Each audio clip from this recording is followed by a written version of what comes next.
Интензивната кампања на градоначалникот Николчо Илиев во 2 дена ги донесе во Кочани вчера директорот на Државниот земјоделски инспекторат Зоран Шапурик, а денеска заменик министерот за екологија Јани Макрадули. На средбата од сите аспекти се разговараше за два во моментот најсериозни проблеми. Првиот со загадувањето во општина Кочани и вториот со неконтролираната експлоатација на геотермалната вода од концесионерот што е сопственик на оранжериите Добра. Заменик министерот Макрадули се сретни со членовите на советот на општината. Еве ги изјавите што посредбата ги дадоа за јавноста. Прво, градоначалникот Илиев зборуваше за одлучноста на локалната власт да се справи со загадувањето.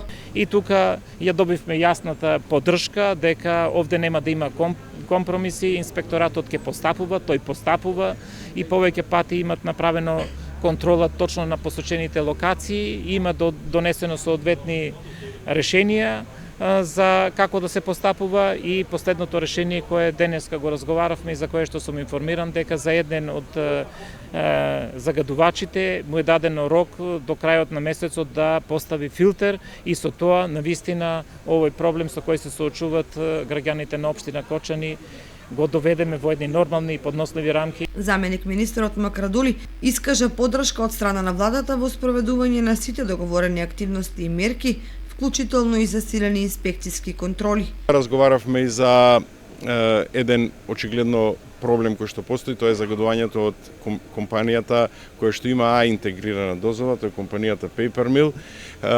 Од 8 август до 4 ноември направени се 5 инспекциски надзори. Последниот надзор е направен на 4 ноември, каде што од страна на 3 инспектори дадена е задача да се инсталира филтер на местото каде што тие го промениле типот на енергенс од метан на пелети. Очигледно има проблем во испуштањето на емисиите и сакам да ја уверам јавноста дека исто со увид кој што ќе го направиме и ќе контролираме дали се инсталираат филтрите, додека не се направи од акредитирана лабораторија како што и барањето на инспекторот мерење на емисиите кои што се испуштат во воздухот, ние не ќе продолжиме со усогласување на интегрираната дозвола која што е во процедура во Министерството за животна средина и просторно планирање. Градоначалникот Илиев потенцираше дека ќе се настојува да се најде фирма за поставување на повеќе мерни станици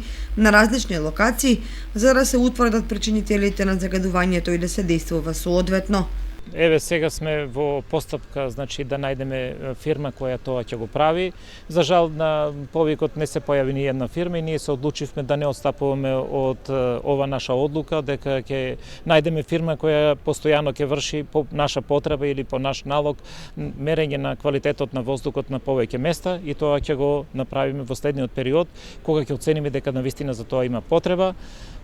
Има неколку фирми кои се појавуваат, кои работат на ова проблематика и очекувам да избереме, бидејќи никој не се појави на повикот, со 3 понуди да избереме најповолен понудувач во рамките на она што ни стои во законски рамки. Илиев исто така најави законски мерки со кои ќе се овозможат ригорозни и доследни санкции за потпалувачите на страништа и за сите кои неодговорно ќе придонесат за загадувањето на воздухот.